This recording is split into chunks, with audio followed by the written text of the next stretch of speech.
terceiro ano! Como vocês estão?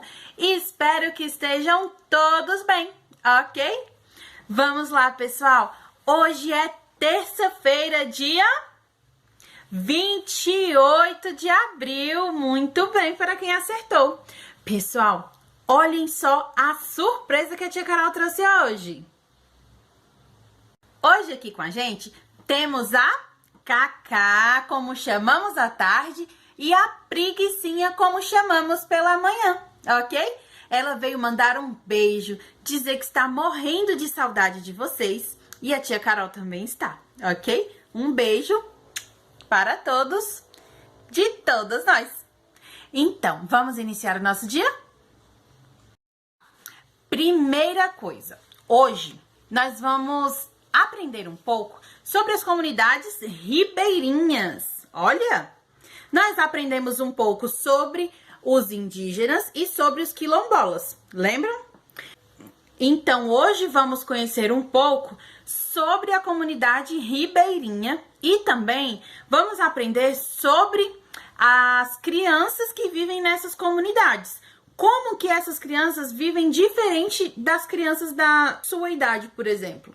Então, vamos aprender um pouquinho sobre isso hoje, ok? E depois vamos fazer algumas atividades do nosso livro. Vem comigo? Bom, aqui na página 64, traz uma artista. Essa artista se chama Arissana Pataxó. Vamos conhecer um pouquinho mais sobre ela? Bom, a Arissana é uma artista plástica da etnia Pataxó, que retrata a temática indígena em suas obras. Ela nasceu lá em Porto Seguro, no estado da Bahia.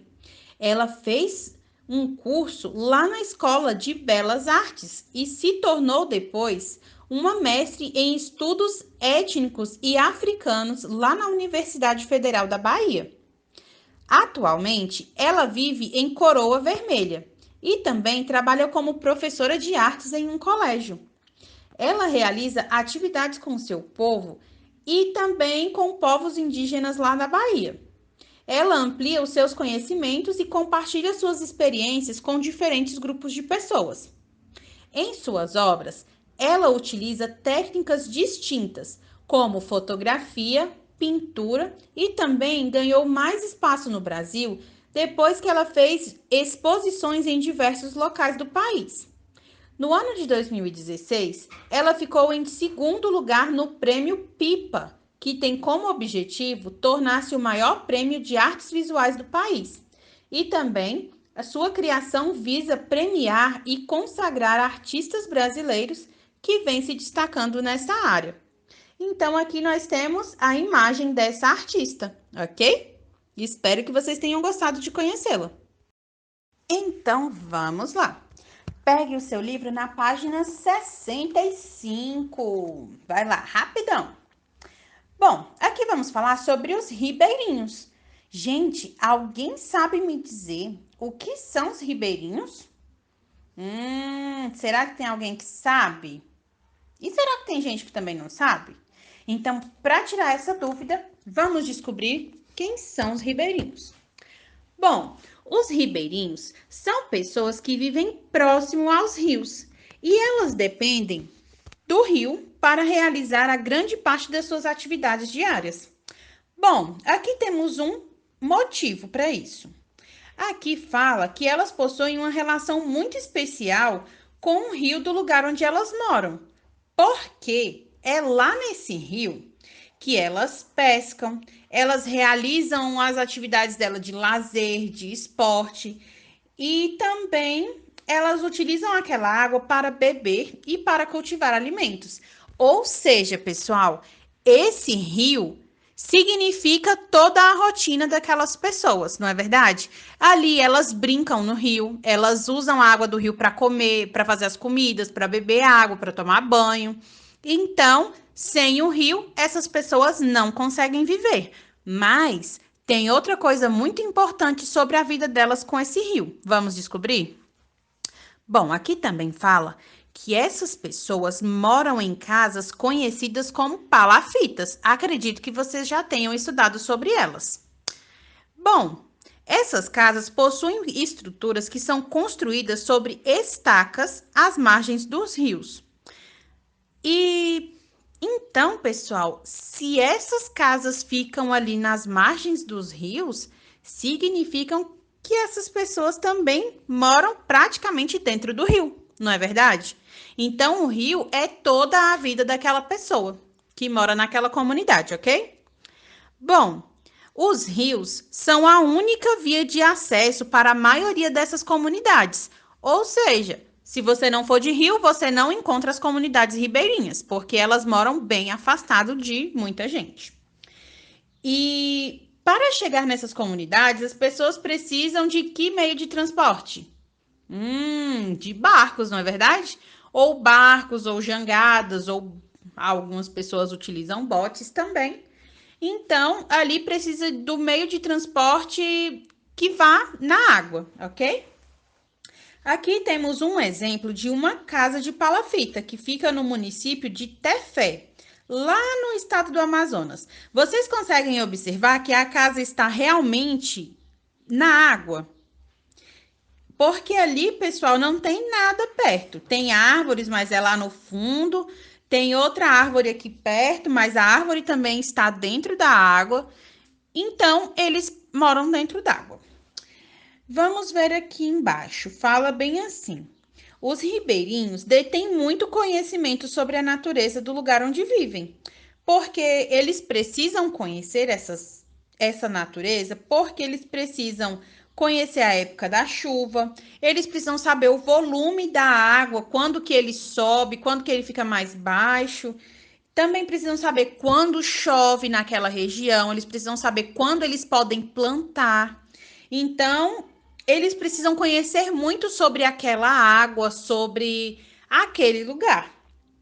E também, eles precisam conhecer sobre os perigos que tem naquele lugar, não é verdade?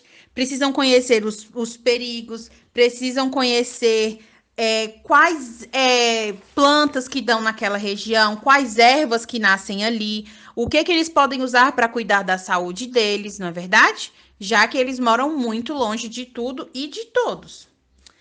E essas informações também permitem que eles sobrevivam nesses lugares, porque eles precisam conhecer o ambiente que eles moram para sobreviver ali, não é verdade?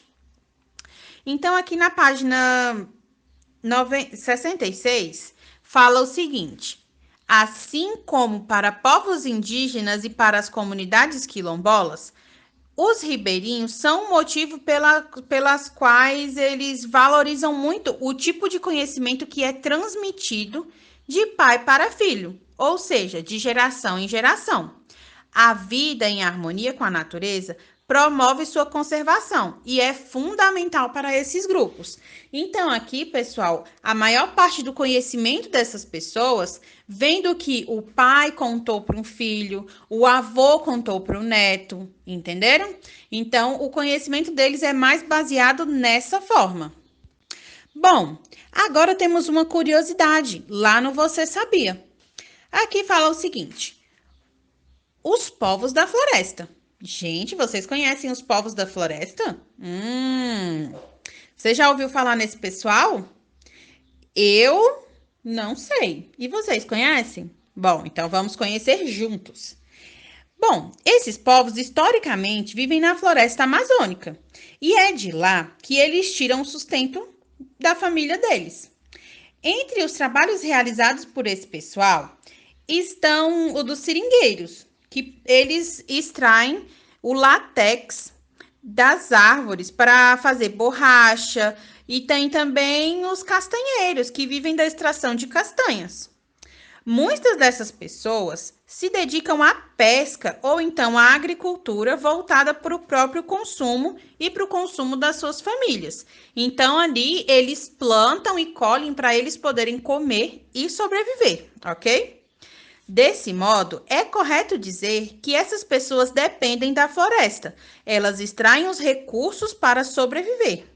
E o povo da floresta é conhecido pela exploração dos recursos naturais de forma responsável, o que é muito importante, não é verdade? Bom, e entre essas comunidades, elas integram os povos da floresta. E essas comunidades que nós estudamos na nossa unidade fazem parte dos povos da floresta, porque nós temos indígenas, temos os ribeirinhos e temos os quilombolas, não é verdade? Então, todos eles estão dentro dos povos da floresta. Então, nós já conhecíamos, olha que legal, a gente conheceu toda essa galera e a gente não sabia que eles eram povos da floresta. Agora nós podemos dizer que sim, ok? Então, agora vamos conhecer um pouquinho lá na página 67 sobre a vida das crianças em diferentes comunidades. Bem, vocês já pararam para pensar que existem crianças da mesma idade que vocês, que moram em um ambiente diferente e que elas podem ter uma vida completamente diferente da vida de vocês? Quem já pensou nisso? Quem já pensou nisso, comenta aí embaixo. Já pensou no modo de vida de outras crianças em outros lugares. Então, vamos conhecer um pouquinho mais sobre isso? Aqui fala o seguinte: as crianças dessas populações também têm um modo de vida muito específico, que pode ser bem diferente do lugar onde você vive. Observe as fotografias a seguir e compare as atividades das crianças com as atividades que você realiza no dia a dia. Elas são diferentes do que você costuma fazer? Bom, aqui na primeira imagem, nós temos uma sala de aula na escola indígena Vila de Jaqueira, na cidade de Porto Seguro, lá no estado da Bahia. Bom, então aqui nós descobrimos que as crianças vão para a escola. E na segunda imagem, traz uma criança ribeirinha brincando no rio, perto ali do município de Novo Airão, lá no estado de Amazonas. Então, assim, observando essas duas imagens, qual é a que mais se parece com o que você faz no dia a dia? A de ir para a escola ou a de brincar no rio? Pensem aí bem direitinho.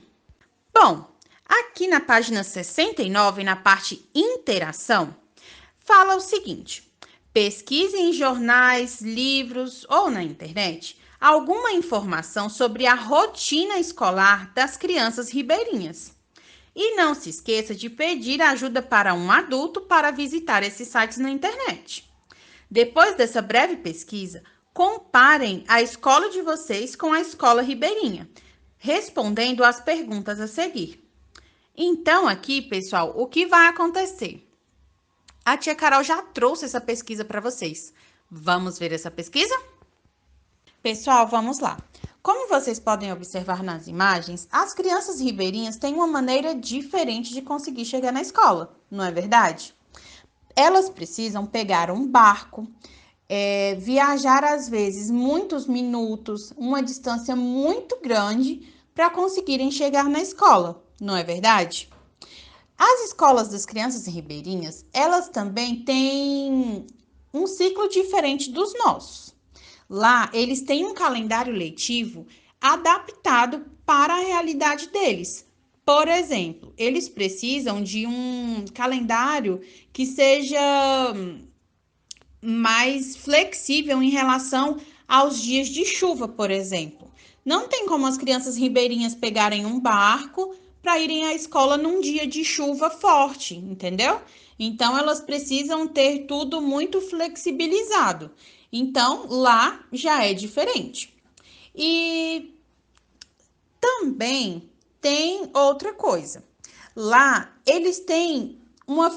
É muito difícil de todo mundo conseguir chegar na escola. As professoras às vezes não conseguem chegar, os alunos, a merenda da escola às vezes não chegam. Então, eles enfrentam muitas dificuldades para conseguirem estudar. E não são todas as crianças que conseguem estudar também. Lá, eles têm acesso à internet na escola, porém, não é um acesso muito bom. Porque como eles vivem numa região de difícil acesso, a internet é um pouco ruim. Assim, não é boa igual a da nossa casa, é um pouco diferente. Mas eles também estudam igual a gente. Eles estudam português, eles estudam matemática, ciências, história e geografia. Então, eles têm sim conteúdos parecidos com os nossos, porém, algumas situações são diferentes, ok? Pessoal, vamos lá. Como vocês podem observar nas imagens, as crianças ribeirinhas têm uma maneira diferente de conseguir chegar na escola, não é verdade? Elas precisam pegar um barco, viajar às vezes muitos minutos, uma distância muito grande para conseguirem chegar na escola, não é verdade? As escolas das crianças ribeirinhas, elas também têm um ciclo diferente dos nossos. Lá, eles têm um calendário letivo adaptado para a realidade deles. Por exemplo, eles precisam de um calendário que seja mais flexível em relação aos dias de chuva, por exemplo. Não tem como as crianças ribeirinhas pegarem um barco para irem à escola num dia de chuva forte, entendeu? Então elas precisam ter tudo muito flexibilizado. Então lá já é diferente. E também tem outra coisa. Lá eles têm uma. É muito difícil de todo mundo conseguir chegar na escola. As professoras às vezes não conseguem chegar, os alunos, a merenda da escola às vezes não chegam. Então, eles enfrentam muitas dificuldades para conseguirem estudar. E não são todas as crianças que conseguem estudar também. Lá, eles têm acesso à internet na escola, porém, não é um acesso muito bom, porque como eles vivem numa região de difícil acesso, a internet é um pouco ruim. Assim, não é boa igual a da nossa casa, é um pouco diferente. Mas eles também estudam igual a gente. Eles estudam português, eles estudam matemática, ciências, história e geografia. Então, eles têm sim conteúdos parecidos com os nossos, porém algumas situações são diferentes, ok? Então vamos lá. Página 70, mãos à obra. Questão de número 1. Quais foram as comunidades tradicionais que você estudou nessa unidade? Então, ó, nós vimos isso inclusive neste vídeo. Então, pegue lá bem rapidinho essa memória e escreva aqui. Questão número 2. Pense nas comunidades que você estudou nesta unidade. E o que você pode aprender com elas em relação aos cuidados com a natureza? E aí, pessoal, nós estudamos que eles cuidam muito bem da natureza, não é verdade? Então, quais cuidados podemos trazer à nossa realidade para cuidar também? Escrevam aí. Questão número 3. Observe a obra de arte a seguir. Ela representa a comunidade em que a artista que a criou vive. E aqui é uma imagem de Arissana Pataxó. O nome dessa obra é Meninos Caiapó. Ela fez essa imagem em 2006. Pintou com pastel óleo sobre papel, ok?